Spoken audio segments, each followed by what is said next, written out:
ज़माने में पढ़ाई कितनी अनमोल है और कितनी ज़रूरी है, ये हम सभी जानते हैं। लेकिन ज़रा सोचिए कि पढ़ाई अगर ऐसी जगह भेजना पड़े जहाँ पर बच्चे की जान का खतरा बना हो और जान जोखिम में डाल के पढ़ाई करना पड़े, तो सोचिए उस माँ बाप पे क्या बीतेगी और उस बच्चे पे क्या बीतेगी। और ख़ास बात ये होगी कि जो अध्यापक वहाँ पढ़ा रहे हैं वो क्या करेंगे।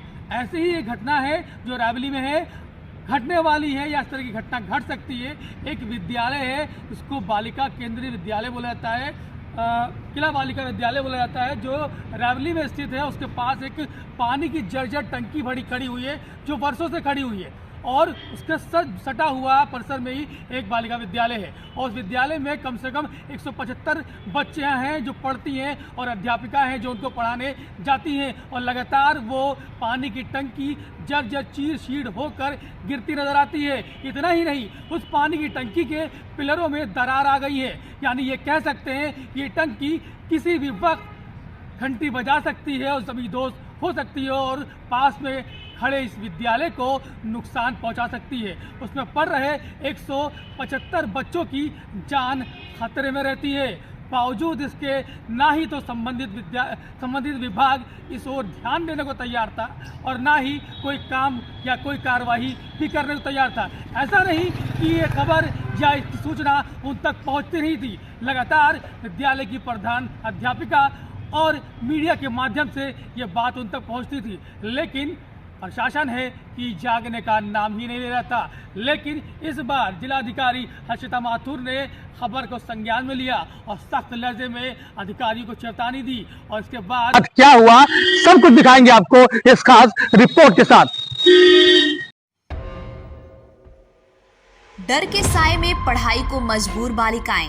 रायबरेली के टाउन हॉल क्षेत्र में स्थित एक सरकारी बालिका विद्यालय की छात्राएं हर दिन मौत के साए में पढ़ाई करने को मजबूर हैं। स्कूल परिसर से सटी एक जर्जर पानी की टंकी किसी भी समय गिर सकती है, जिससे सैकड़ों छात्राओं और शिक्षकों की जान को खतरा बना हुआ है। विद्यालय के प्रधानाध्यापिका और शिक्षक इस भयावह स्थिति से प्रशासन को कई बार अवगत करा चुके हैं, लेकिन अब तक कोई ठोस कार्रवाई नहीं। क्या नाम है आपका? मेरा नाम शांति अकेला है। मैडम, इस विद्यालय में आप कब से हैं? मैं करीब 15 से 17 साल हो गए इस विद्यालय में। आपके विद्यालय के ठीक बगल में एक पानी की टंकी है जी, जो जर्जर स्थिति में है, उसको लेकर अभी कोई कंप्लेन वगैरह कोई डर? ये जब से मैं यहाँ पे आई हूँ तब से ये टंकी ऐसे ही जर्जर स्थिति में है। कई बार मैंने नगर पालिका में अपनी बात कही भी है और इसको ध्वस्तीकरण की बात कही भी है और अपने विभाग में लिख करके दिया है कि कभी भी ये अपनी घटना को अंजाम दे सकती है इतनी जर्जर टंकी। और कई बार तो शुरू में हमारे सामने ही ये टंकी के जो कुछ पार्ट्स हैं सीढ़ियों के ये गिर गए थे, तो लेकिन उस टाइम कोई ऐसी कोई हताहत नहीं हुआ। लेकिन कभी भी ये इस तरह की कोई अप्रिय घटना घट सकती है।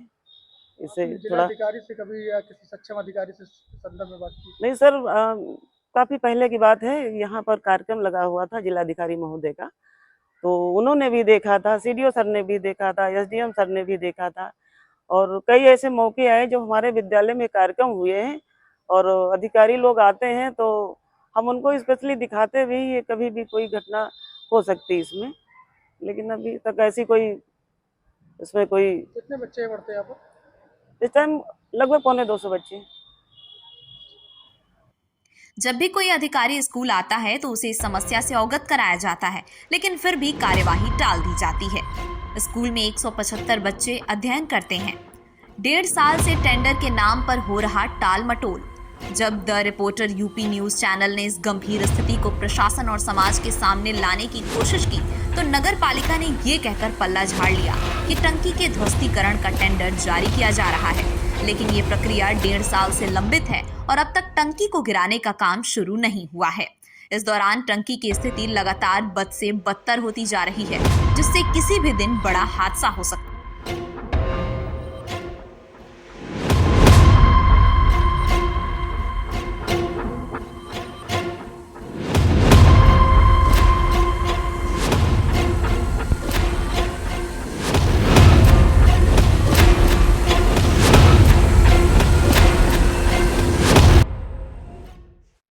सर, टाउन हॉल में एक विद्यालय है जहाँ पर एक पानी टंकी है जो बहुत लंबे समय से दर्जे तक पड़ी हुई है। स्थितियाँ ऐसी हैं कि वो कभी भी गिर सकती है और पास में जो विद्यालय है सरकारी बच्चे पढ़ते हैं और कोई बड़ा हादसा हो सकता है। क्या कार्रवाई अब तक की गई आपकी तरफ से?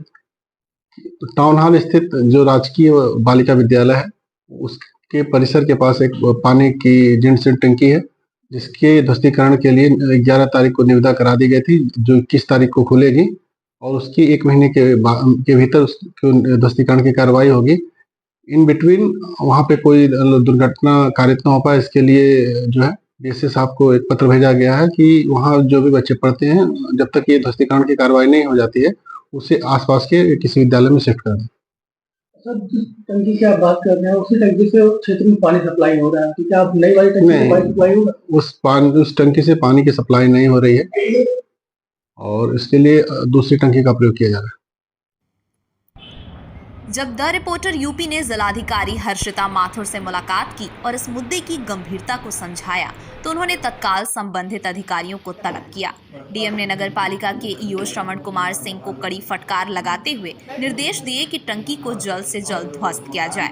इसके बाद नगर पालिका ने शिक्षा विभाग को पत्र लिखकर सुझाव दिया कि 1 महीने के भीतर टंकी को गिरा दिया जाएगा और तब तक के लिए स्कूल की छात्राओं को किसी अन्य विद्यालय में शिफ्ट कर दिया जाए। क्या 1 महीने में होगा समाधान? अब सवाल ये उठता है कि जो काम 1.5 साल में नहीं हुआ वो 1 महीने में कैसे पूरा होगा? क्या नगर पालिका और प्रशासन इस बार वाकई संजीदा है या फिर ये सिर्फ और सिर्फ एक आश्वासन भर रहेगा? बालिकाओं और शिक्षकों की सुरक्षा के लिए ये जरूरी है कि इस बार कोई लापरवाही ना हो और जल्द से जल्द इस खतरनाक टंकी को हटाया जाए, वरना एक बड़ा हादसा प्रशासन की लापरवाही की कहानी बयां करेगा।